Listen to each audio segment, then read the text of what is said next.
The Pretoria High Court has been hearing an application by one of the accused in the Senzo Meyiwa murder trial to have the charges against him dropped. Accused number 4's lawyer, Tulele Ngmalo, questioned the omission of crucial witnesses by the state. Mnisi has been following the case and has the latest. A very good afternoon to you, Linda. Take us through very briefly what actually transpired today.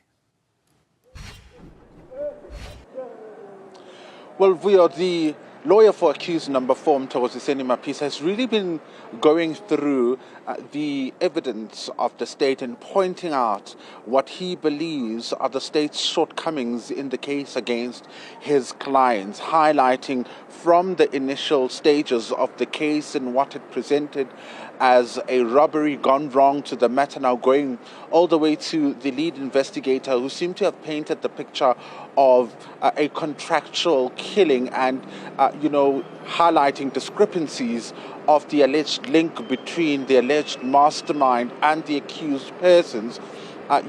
Detailing, in fact, that some of the witnesses who testified, for example, one of the state's key witnesses, Constable Senzo Meyiwa, who placed all the accused at the Phosphorus hostel, the Basotho hostel, saying that it is trite law that the evidence of a single witness should be treated with caution.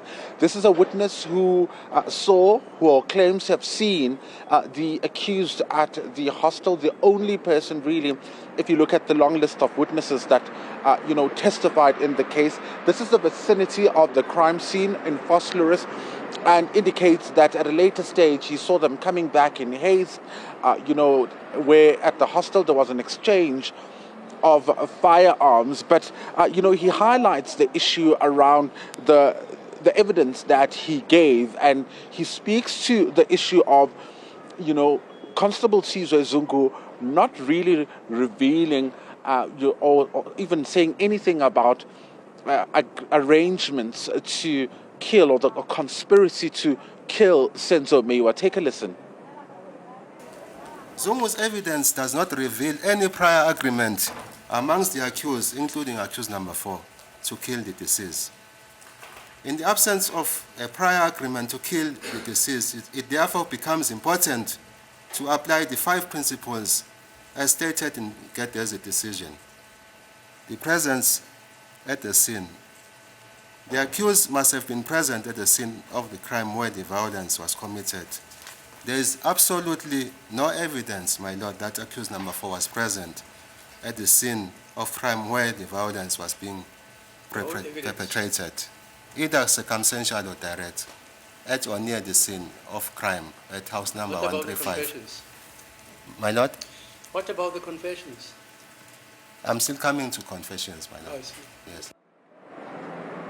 Advocate Tulele Ngmalo there, Bravi, highlighting the issue of the doctrine of common purpose and citing case law, that among some of the issues that need to be taken into account when, you look at allegations of common purpose is the issue that, the alleged perpetrator or an accused person would have needed to be there, amongst others include, or at least have known about that particular incident or that the crime was taking place. And he also goes as far as saying that none of the people, neither in the house or outside, pointed out Senzo Meyiwa as one of the alleged intruders. Take a listen. I submit that there is no witness or witnesses that place accused number 4 at or near the scene of crime. The witnesses who testified viva voce before this court did not implicate accused number 4 as one of the intruders, or that at some point they, that is the intruders, after they had fled, another intruder entered the house. The assertion by Brigadier Kininda that accused number 4 entered the house must be rejected as false beyond reasonable doubt, as they do not find support from the witnesses. Ntokozo Sitwala, who ran out of the house after shots were fired, did not mention this, nor it was raised by the state in examination in chief or when the state was leading this witness. Advocate Zitulele Nxumalo arguing that there are no reasonable prospects of a conviction when you weigh the evidence that the state has brought against his client, and argues that he should be discharged. He's completed his application today, and the matter has been postponed, Bravi, to tomorrow to allow the state to respond to that particular application.